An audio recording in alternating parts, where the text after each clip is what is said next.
اس لیے مجھے اور آپ کو اپنی پوری زندگی میں اس عمل سے گزر کر کے اپنے آپ کو مضبوط ترین صورتحال میں لا کے کھڑا کرنا پڑے گا، اور یہی زندگی کا جمال ہے۔ تو اب پھر دیکھیے قرآن کیا کہہ رہا ہے، لا اقسم بہذا البلد وانت حل بہذا البلد ووالد وما ولد، 3 قسمیں کی۔ اس کے بعد ارشاد فرمایا لقد خلقنا الانسان فی کبد، ہم نے انسان کو مشکلوں میں، مصائب میں، آلام میں رہتا ہوا پیدا کیا۔ کہتے ہیں جب حضرت انسان کی تخلیق ہوئی تو اس کا خمیر جب گویا جا رہا تھا تو اس کے اوپر 39 دن تک آزمائشوں کی، دکھوں کی، تکلیفوں کی بارش ہوئی، اور ایک دن خوشیوں اور مسرتوں کا می برسا۔ تو انسان کی زندگی کے اندر حالات سے ٹکرانا اور دکھوں کو سہنا اور دکھوں سے مقابلہ کرنا، یہ سیکھنا پڑے گا، اور جب انسان اس کو عملی طور پر سیکھ جائے گا تو پھر زندگی کا جمال اور زندگی کا حسن نصیب ہوگا۔ دوسری بات، ہمیں اپنی زندگی میں 7 چیزوں کو اپنا اصول بنا لینا چاہیے، اور یہ 7 چیزیں وہ ہیں جو ہماری زندگی کو ایک خوبصورت سانچے میں ڈھال کر کے ہمیں ایک پاکیزہ اور ستھرا انسان بنا دیتی ہیں۔ پہلی چیز، التمسک بکتاب اللہ، اللہ کی کتاب سے جڑ جانا، وابستہ ہو جانا۔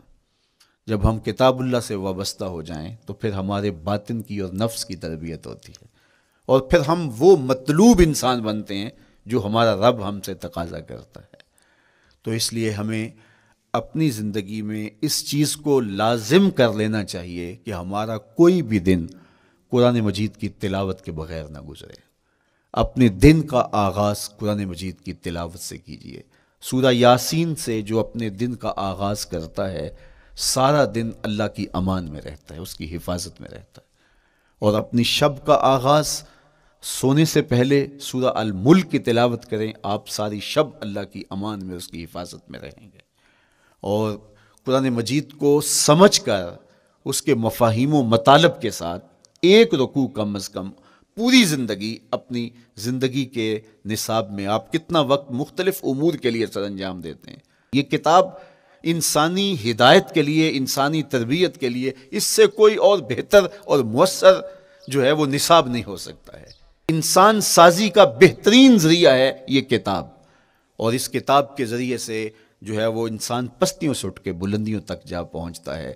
اقبال نے تو کہا کہ گر تمی خواہی مسلمان زیستن، نیست ممکن جز بقرآن زیستن، اگر تو مسلمان بن کے جینا چاہتا ہے تو قرآن کے بغیر ایک قدم بھی نہیں چل سکتا۔ تو آگے چل کے اسی نظم میں کہا کہ فاش می گوئم آنکھ در دل مزمرست، این کتابیں نیست چیزیں دیگرست، اگر میں کھل کے بیان کر دوں جو میرے سینے میں چھپا ہے تو میں تجھے بتا دوں کھل کے یہ کتاب نہیں، یہ کوئی اور ہی شے ہے۔ کن لوگوں کو کہاں سے اٹھایا اور یہ کتاب کہاں تک لے گئی، جو باہمی جنگ و جدل میں الجھے ہوئے تھے اور حرف شناس بھی نہیں تھے، جو سواد آشنا بھی نہیں تھے، پھر انہوں نے جو ہے وہ روما کی سلطنت بھی الٹ کے رکھ دی۔ یہ کرشمہ تھا اس کتاب کا جس نے زندگی کا جمال ان کی روحوں کے اندر پیدا کر دیا۔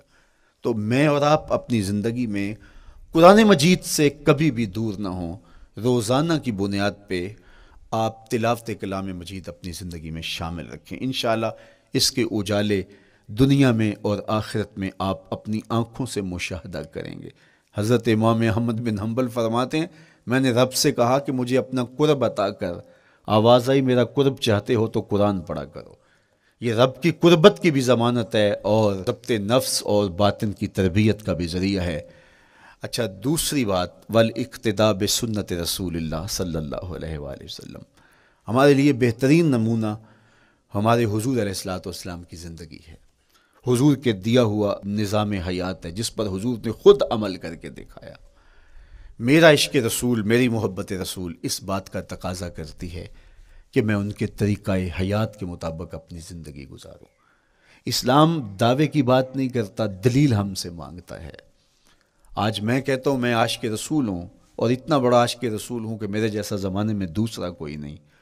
میرے جذبات ایسے دکھائی دیتے ہیں آسمان کو چیر دوں گا اور زمین کو پھاڑ دوں گا، لیکن ہمسایوں کے ساتھ میرا سلوک بتاتا ہے کہ میں عاشق رسول نہیں ہوں، دوستوں کے ساتھ میرا رویہ بتاتا ہے کہ میں عاشق رسول نہیں ہوں۔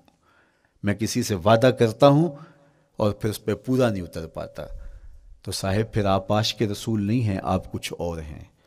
عشق رسول تو یہ ہے کہ میرے محبوب علیہ السلام نے کسی سے عہد کیا ہے کہ تمہارے آنے تک میں یہاں کھڑا ہوں، اور وہ جا کے بھول جاتا ہے، اور میرے حضور 3 دن وہاں منتظر رہتے ہیں۔ وہ اچانک گزرا اور دیکھا تو حضور علیہ السلام کھڑے ہیں، تو خود پریشان ہوا، صرف اتنی بات اسے کہی، صاحب تو نے مجھے مشکل میں ڈال دیا، تو نے مجھے مشقت میں ڈال دیا۔ عہد کیا ہے تو پھر اس کی پاسداری نبھا کے دکھائی۔ اللہ اکبر! میں اگر حضور سے محبت کرنے والا ہوں تو میرا رویہ بتائے کہ میں عاشق رسول ہوں، میری زبان پہ جھوٹ نہیں بول سکتی۔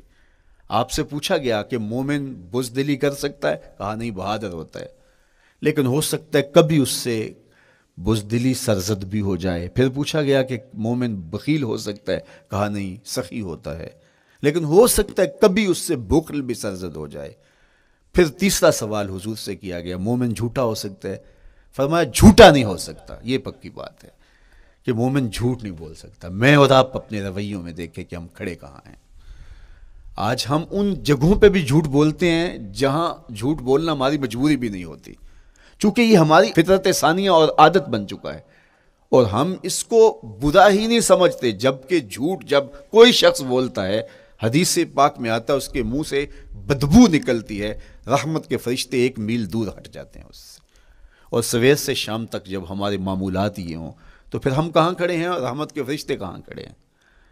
تو حضور علیہ السلام کی سنت کا اتباع حضور کی محبت کی دلیل ہوگی۔ امام قرطبی نے لکھا ہے، اللہ کی محبت کا کوئی دعویٰ کرے تو کیا دلیل ہوگی کہ یہ واقعی محب الہی ہے؟ تو کہا اللہ سے محبت کا دعویٰ کرنے والے کے لیے دلیل یہ ہے کہ وہ قرآن سے پیار کرے۔ قرآن سے پیار اور قرآن سے محبت کی دلیل یہ ہے کہ حضور کا پیار سینے میں رکھے۔ حضور سے محبت کی دلیل یہ ہے کہ سنت رسول سے پیار کرنے والا ہو، اور سنت رسول سے پیار کرنے کی دلیل یہ ہے کہ بدعات سے اجتناب کرنے والا ہو۔ ہر وہ طریقہ جو میرے حضور نے نہیں دیا اس کو اختیار نہ کرے، اس طریقے کو اختیار کرے جو حضور علیہ السلام کا عطا کرتا ہے۔ تیسری بات، اکل الحلال۔ یہ وہ بنیادی اصول ہیں جو ہماری زندگیوں میں اتر جانے چاہیے، اور ہم ایک صالح اور خوبصورت انسان بن کے اس معاشرے کا حصہ بن سکتے ہیں۔ عقل حلال زندگی میں شامل ہو تو زندگی کو جمال نصیب ہوتا ہے، اور باطن اور ظاہر کو طمانینت نصیب ہوتی ہے۔ اگر رزق پاک نہیں ہے تو آپ کعبے بھی جائیں تو وہاں بھی آپ محروم پلٹیں گے۔ میرے حضور علیہ السلام نے فرمایا، ایک بندہ لمبا سفر کر کے گیا، اشعث اغبر کے لفظ ہیں کہ اس کے بال بکھرے ہوئے ہیں، سفر کی گرد پڑی ہوئی ہے، اور لباس بھی پھٹا ہوا ہے، شکستہ حالت، پراگندہ صورت، اور کھڑا ہے کعبۃ اللہ کے سامنے، یمد یدیہ، دونوں ہاتھ لمبے کر کر کے دعا مانگ رہا ہے، اور کیا کہتا ہے؟ اے اللہ، وَمَطْعَمُهُ حَرَامٌ وَمَشْرَبُهُ حَرَامٌ وَمَلْبَسُهُ حَرَامٌ وَغُذِّيَ بِالْحَرَام۔ فرمایا اس کا کھانا حرام کا ہے، اس کا پینا حرام کا ہے، اس نے جو لباس پہنا ہے وہ حرام کا ہے۔ میرے حضور فرماتے ہیں، بتاؤ اس کی دعا کیسے قبول ہوگی؟ اب لمبا سفر کاٹ کے حرم کعبہ میں پہنچے، غلاف کو پکڑ پکڑ کے دعائیں کر رہا ہے، لمبے لمبے ہاتھ کر کے دعائیں مانگ رہا ہے، ملتزم سے لپٹا ہوا ہے، حتیم میں سجدہ ریز ہو کے رو کے دعائیں مانگ رہا ہے، لیکن دعا قبول نہیں ہوتی۔ کیوں؟ اس لیے کہ اس کے پیٹ میں لقمہ حرام کا ہے، اس کے بدن پہ لباس حرام کا ہے۔ تو اسلام نے جتنا زور حلال کمانے، حلال کھانے اور حلال اختیار کرنے پر دیا ہے، تو ایک مومن اگر اسلام کے مبادیات سے بھی آگاہ ہو تو اس کی تو زندگی کے اندر جو ہے وہ حرام گھس ہی نہیں سکتا ہے، بلکہ وہ مشکوک سے بھی اجتناب کرے۔ چوتھی چیز، کف الاذی۔ اپنے آپ کو ایسا بناؤ کہ تمہارے وجود سے کسی کو ضرر اور تکلیف نہ پہنچے۔ ہمارا اسلام تو ہمیں یہ بتاتا ہے کہ تم پیاز یا لہسن کھا کے مسجد میں نہ جاؤ کہ تمہارے منہ سے جو سمیل آتی ہے اس سے کسی کو تکلیف نہ پہنچے۔ تو یہ اسلام کی دی ہوئی تعلیمات ہیں کہ مسجد میں بھی جانا ہے تو اپنے آپ کو دیکھو کہ تمہاری حالت کیا ہے، تمہاری وجہ سے کسی کو تکلیف نہ پہنچے، تمہارے رویے اتنے خوبصورت ہوں، تمہارے ہمسائے بتائیں کہ یہ واقعی مسلمان ہے۔ مسلمان کی تعریف کی گئی، المسلم من سلم المسلمون من لسانہ و یدہ۔ مسلمان کون ہے؟ جس کے ہاتھ سے، جس کی زبان سے دوسرا مسلمان بھائی محفوظ ہے۔ تو وہ مسلمان ہے۔ اللہ اکبر۔ ہم یہ جو کہتے ہیں نا السلام علیکم، اس کو کہتے ہیں تحیت المسلم، مسلمان کا تحیت۔ تو اس میں اس کے معنی پہ غور کریں تو ہم اس کو ضمانت دے رہے ہوتے ہیں، السلام علیکم، تیرے اوپر سلامتی ہو۔ تو ہم اپنی جانب سے اسے ضمانت دیتے ہیں، میرے بھائی میری طرف سے تیری عزت، تیری جان، تیری آبرو سلامت ہے، اب میری جانب سے تو پریشان نہیں ہونا، میں تجھے سلامتی کی ضمانت دیتا ہوں۔ اور وہ آگے سے کیا کہتا ہے، وعلیکم السلام، میرے بھائی پھر میری جانب سے بھی تیرا سب کچھ محفوظ ہے۔ اگر سلام کا مفہوم اچھی طرح ہماری روحوں میں اتر جائے تو پھر ایسا ہو نہیں سکتا کہ ہم جس کو السلام علیکم کہہ دیں پھر اس سے ہم دھوکہ کریں یا اس کی آبرو پہ حملہ آور ہوں یا اس کے مال پہ حملہ آور ہوں جب السلام علیکم کہہ دیا۔ چونکہ جو ہمیں لفظ بولنے کے لیے کہا گئے ہیں اس کے پیچھے فلسفہ ہے لفظوں کا۔ یہ پھول ہیں، ان کو دیکھ کر سبحان اللہ کہنے کا کہا گیا ہے، پہاڑوں کو دیکھ کے اللہ اکبر کہنے کا کہا گیا ہے۔ پہاڑوں کو دیکھ کے سبحان اللہ کہہ دیں اور پھولوں کو دیکھ کے اللہ اکبر کہہ دیں، ایسا کیوں نہیں کہہ دیتے؟